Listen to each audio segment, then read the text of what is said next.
अस्सलाम वालेकुम। उम्मीद है कि आप सब लोग खैरियत से होंगे। इमरान खान साहब के जहन में अगली सियासी हिकमत अमली क्या है, क्या प्लान है, अपने लीडरान के साथ उन्होंने क्या शेयर किया है, क्या वो करना चाहते हैं, उनकी जमात क्या करना चाहती है, इस हवाले से कुछ तफसीलात हैं वो आपसे शेयर करूंगा। जहां पे पाकिस्तान के अंदर हम देख रहे हैं कि मुख्तलिफ किस्म के हमें बहरान या सियासी अफरा तफरी नजर आती है, दूसरी जानिब भारत और अमेरिका क्या कर रहे हैं, ये एक बड़ी परेशान कुन सूरत हाल है। इस हवाले से भी कुछ तफसीलात हैं, कुछ मजीद खबरें, कोशिश होगी कि वो भी आपके साथ शेयर की जाए। अच्छा, जब कहा जाता है ना कि ये 80 और 90 की दिहाई नहीं है, इसमें आप वो सियासत नहीं कर सकते, सब कुछ बदल चुका है। इसमें वो जो मीडिया की गेट कीपिंग थी ना, सबसे इंपॉर्टेंट चीज जो समझने वाली है कि उस दौर के अंदर जो इंफॉर्मेशन आती थी उसको मीडिया कंट्रोल करता था। एक अखबार में खबर लगी, एक सियासतदान ने एक बयान दिया, उसके 2 साल बाद शायद वो किसी को याद भी नहीं रहता था और चीजें आगे निकल जाती थी। लेकिन अब ऐसा नहीं है, सोशल मीडिया ने सब कुछ बदल के रख दिया। यहां पे आपको भुट्टो साहब के किस्से सुनाए जाते हैं, दीगर जो वज़राए आजम गुजरे हैं उनके साथ जो ज्यादतियां हुई माजी में उनके किस्से सुनाए जाते हैं। लेकिन जिस तरीके से इमरान खान जो कर रहे हैं, या इमरान खान साहब की हुकूमत का जब खात्मा हुआ उसके बाद से सारी चीजें जिस तरीके से सोशल मीडिया के ऊपर डॉक्यूमेंट हुई हैं, ऐसा हमने माजी में कभी नहीं देखा। यहां पे अब रोज की बुनियाद पे तारीख लिखी जाती है। और ये बात मैं आपको गुज़िश्ता 3-4 सालों से अपने व्लॉग्स के अंदर और हमेशा ये बात करता हूं कि अब तारीख जो है ना वो किसी मौरिख ने बैठ के नहीं लिखनी। अब तारीख रोज की बुनियाद पे सोशल मीडिया पे लिखी जाती है, टिकटॉक पे लिखी जाती है, यूट्यूब पे लिखी जाती है, ट्विटर पे लिखी जाती है। और वो तारीख की ऐसी किताब है कि जिसको ढूंढने की जरूरत नहीं, वो फौरन आपके लिए दस्तयाब भी होती है कि जनाब ये 2 महीने पहले इसने ये कहा था, 4 महीने पहले इसने ये कहा था। तो इस दौर के अंदर आप गुजर रहे हैं और अब कोई भी शख्स जो है ना अपनी हरकत को या अपनी सियासत को या अपने इक़दामात को छुपा नहीं सकता, उसको ऑन करना पड़ेगा जो भी उसने किया है। एक इसकी बेहतरीन मिसाल मैं आपको बताऊं कि पाकिस्तान तहरीक इंसाफ के अंदर एक नोटिफिकेशन हुआ, ये सामने आप नोटिफिकेशन देख भी सकते हैं।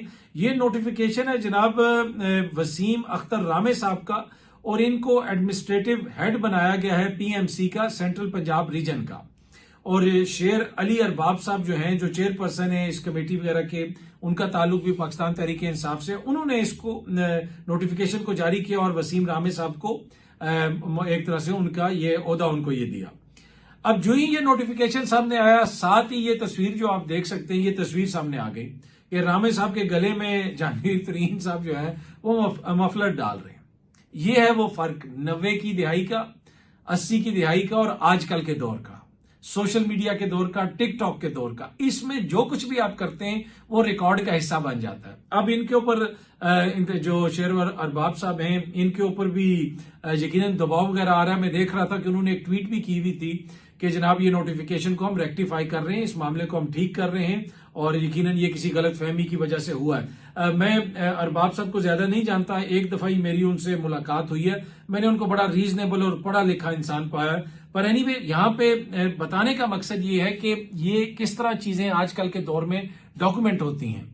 और ये नहीं है कि कोई एक साइड इसका निशाना होती है, जो भी चीज एक दफा सामने आ गई अवाम हर किसी से क्वेश्चन करेंगे। कल इमरान खान साहब कुछ करेंगे तो इमरान खान साहब से भी अवाम इसी तरीके से क्वेश्चन करेगी।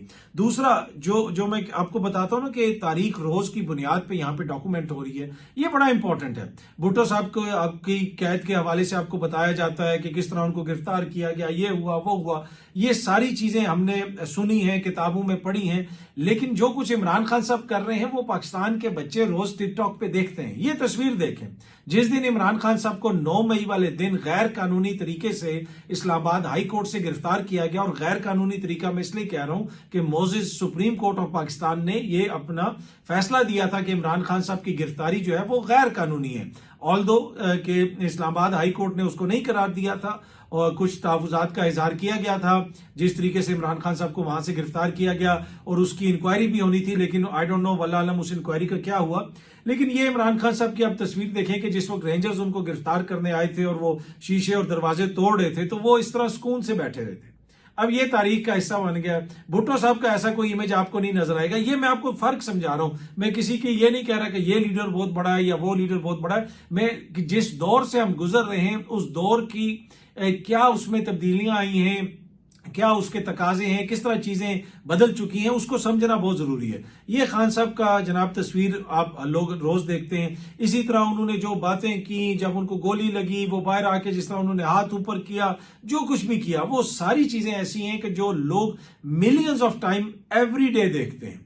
फिर हुकूमत जो कर रही है, माजी में जो लोग ये बयान देते रहे, 3 हफ्ते पहले क्या बयान दिया, आज क्या बयान दिया, 4 साल पहले क्या बयान दिए, ये सारी चीजें अब रिकॉर्ड का हिस्सा। और इसी वजह से अब बयानियां बनाना, अवाम की जहन साजी करना, उनका जहन बदलना इतना आसान नहीं है, क्योंकि अब रोज की बुनियाद पे अवाम तारीख लिख रहे हैं, तारीख को देख रहे हैं, तारीख को पढ़ रहे हैं, और चाहे तारीख 10 दिन पुरानी हो या 10 साल पुरानी हो, वो फौरन सोशल मीडिया के ऊपर सामने आ जाती है। तो ये एक ऐसा चैलेंज है जिससे हुकूमत के लिए निपटना कोई इतना आसान नहीं है।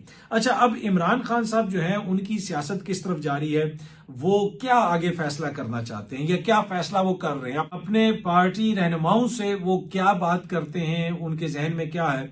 जो चीजें बाहर आ रही हैं, जो खबरें सामने आ रही हैं, साहबजादा हामिद रजा साहब ने भी 1-2 बयान दिए हैं, जुनैद अकबर साहब ने भी कहा है कि फैसला अब सड़क पे होगा। इमरान खान साहब को पता चल गया है कि इदारों से हमें, जिस तरह अदलिया है, वहां से हमें शायद उस तरह हमारी तवक्को के मुताबिक इंसाफ ना मिले, और जिस तरीके से हुकूमत चीजों में तब्दीलियां लेके आ रही है, नए कानून बना रही है, आईनी तरमीम कर दी, जजेस को लाया जा रहा है अदालतों के अंदर, तो अब वो जो मामलात रवायती तरीके से शायद अगर किसी अदालत के जरिए हल होने की कोई उम्मीद थी, तो वो अब उस तरह नहीं होंगे। और दूसरी एक बात है, ये जो सारी तब्दीलियां हुकूमत कर रही है ना, कर रही तो वो अपने फायदे के लिए कर रही है, और इस वक्त उनको लगता है कि इन सारी चीजों से शायद उनको फायदा हो रहा हो, लेकिन जब वक्त बदलेगा, इनके पास इसको अनडू करने का टाइम नहीं होगा।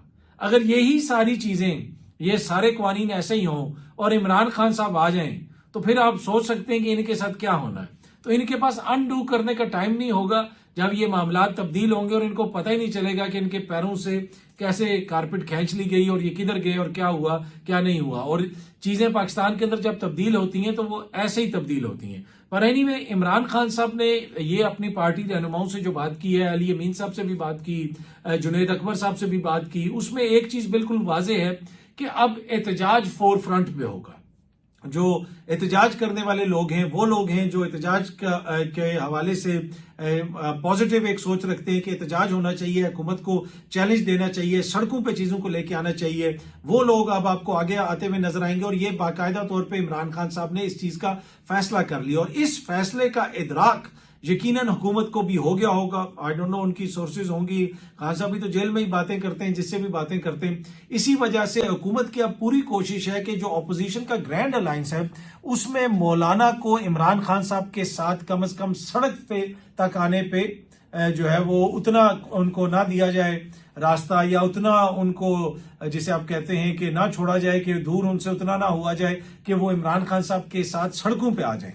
अगर वो सड़कों पे आ गए तो इनको पता है कि जी फिर बड़ा मसला बन जाएगा।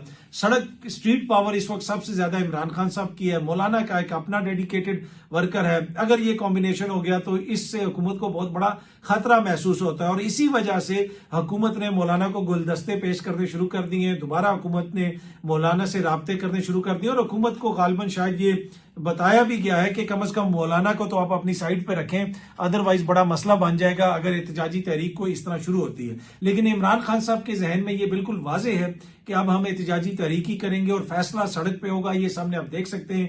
जुनैद अकबर ने भी मीडिया से बात करते हुए ये कहा, पीटीआई का ऑफिशियल जो ट्विटर हैंडल है उससे इस वीडियो को ट्वीट भी किया गया।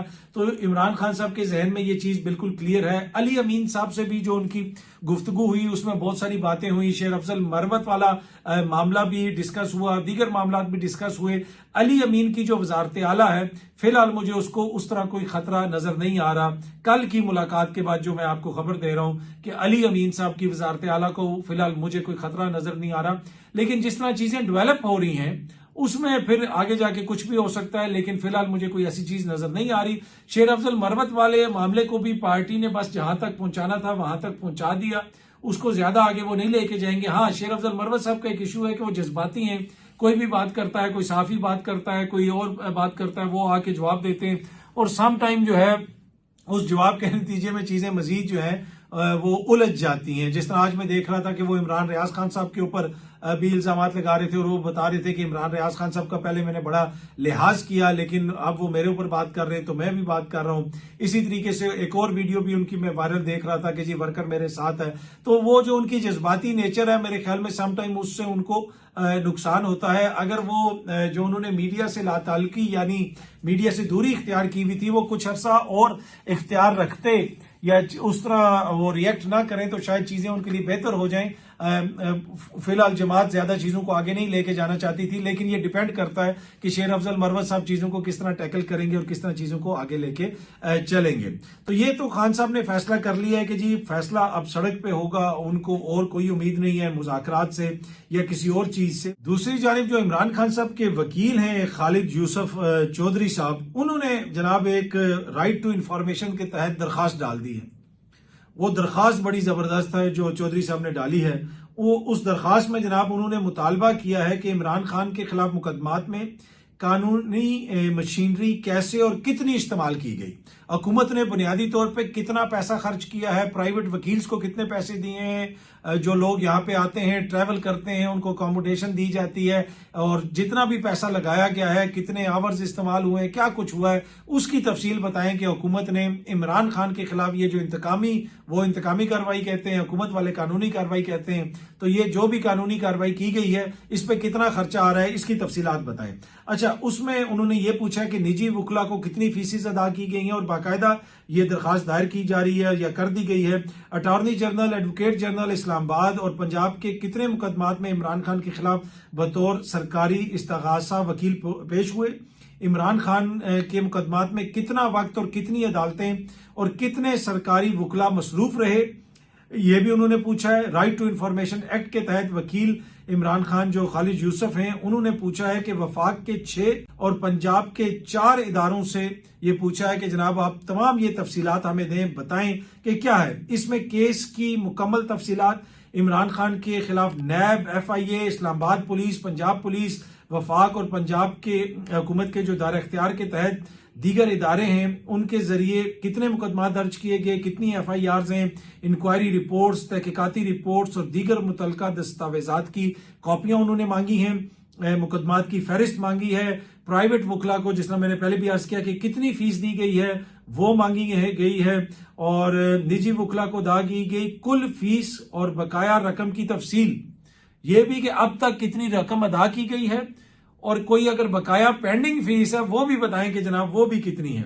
जेल ट्रायल के अखराजात कितने हो रहे हैं वो भी पूछा है, सफरी अखराजात कितने हो रहे हैं, और जेल ट्रायल कितना अरसा चला, उसका दुरानिया क्या है, कितने कितने घंटे चला, कितनी दफा चला, किस तरीके से चला, ये सारी तफसीलात भी मांगी हैं। कुल समात कितनी हुई, अदालती और कानूनी जो तनख्वाहें हैं वो भी उन्होंने मांगी है कि जनाब उस पर कितना खर्चा आया वो भी बताएं। तो ये सारी तफसीलात इमरान खान साहब के वकील खालिद यूसुफ चौधरी साहब ने राइट टू इंफॉर्मेशन एक्ट के तहत दरखास्त डाल के मांग ली है। अच्छा, जहां पे एक तरफ पाकिस्तान में हम देखते हैं कि अदालत के अंदर भी आपको इस्तराब नजर आता है, जज साहिबान खत लिख रहे हैं, पार्लियामेंट में जो हो रहा है वो भी आपके सामने है, सियासी तौर पर जो हो रहा है वो भी आपके सामने है।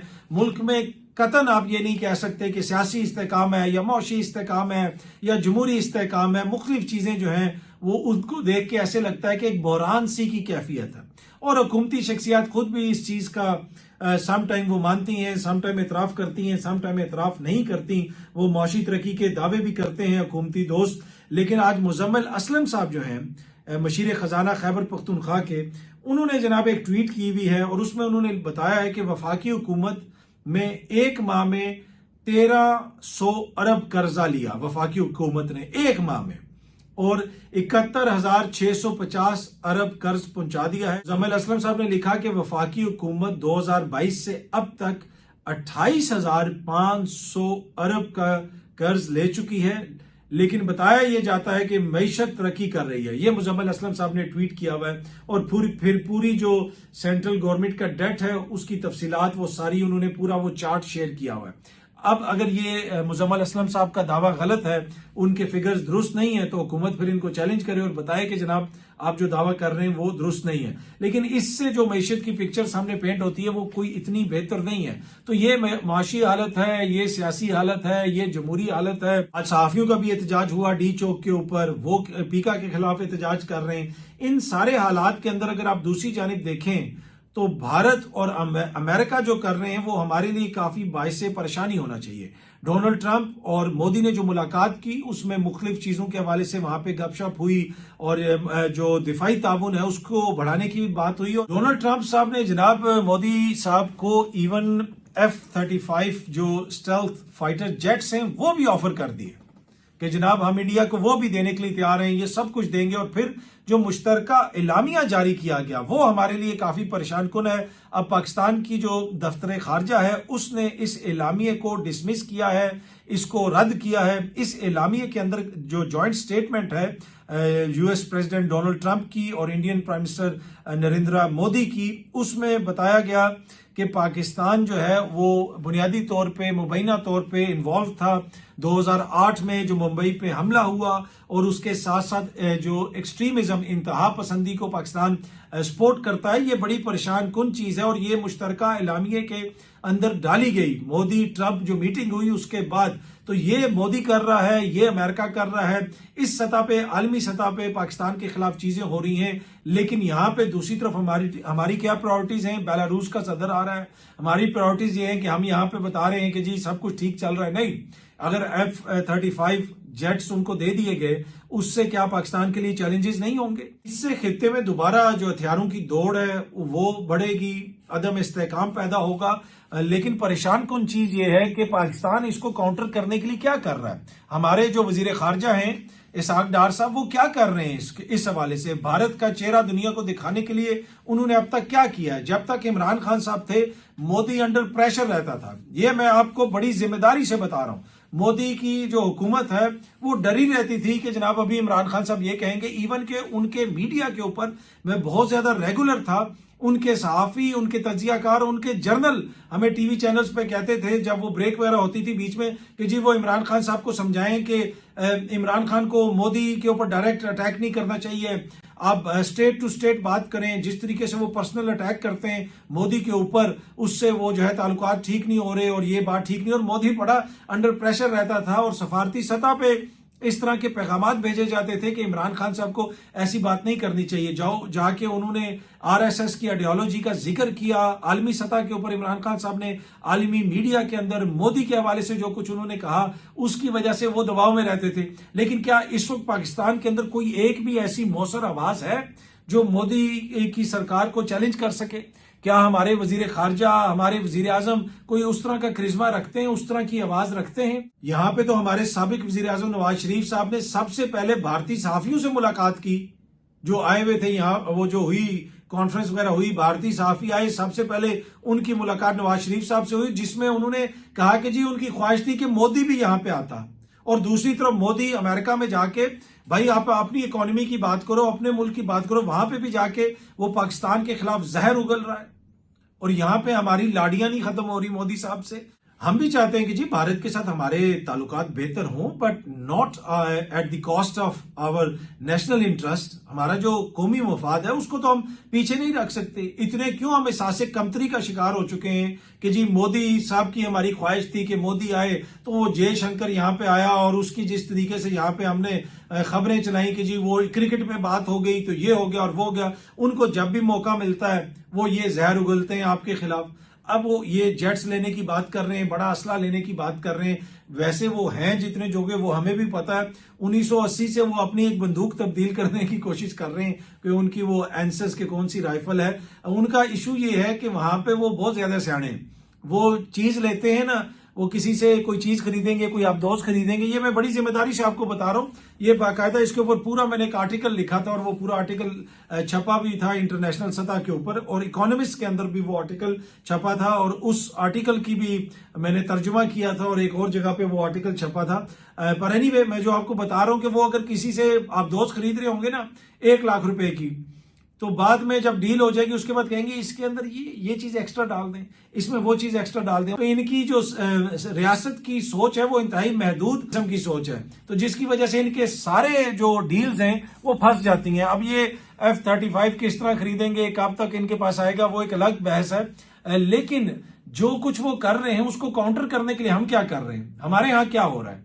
वहां पे आइन भी चल रहा है, वहां पे जमहूरियत भी चल रही है, वहां पे हुकूमत भी चल रही है, वहां पे अदालतें भी चल रही हैं। यहाँ पे अदालतों से खत आ रहे हैं, यहाँ पे जनाब सहाफ़ी एहतजाज कर रहे हैं, यहाँ पे पीका के कानून बन रहे हैं, यहाँ पे पार्लियामेंट के अंदर जिस किस्म की कानून साजी हो रही है वो सबके सामने है। तो जहाँ पे भारत ये सब कुछ कर रहा है वहां पे मेरे ख्याल में हमें भी अपना मुकदमा बेहतर तरीके से पेश करने की जरूरत है।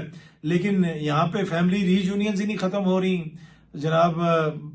ये इनसे मुलाकात हो रही है, उनसे मुलाकात हो रही है, इधर जा रहे हैं, उधर जा रहे हैं। पाकिस्तान का मुकदमा कैसे पेश किया जा रहा है, कैसे लड़ा जा रहा है, वो आपके भी सामने और मेरे भी सामने है। बहुत जल्दी अब सब दोस्तों से दोबारा मुलाकात होगी। Thank you very much.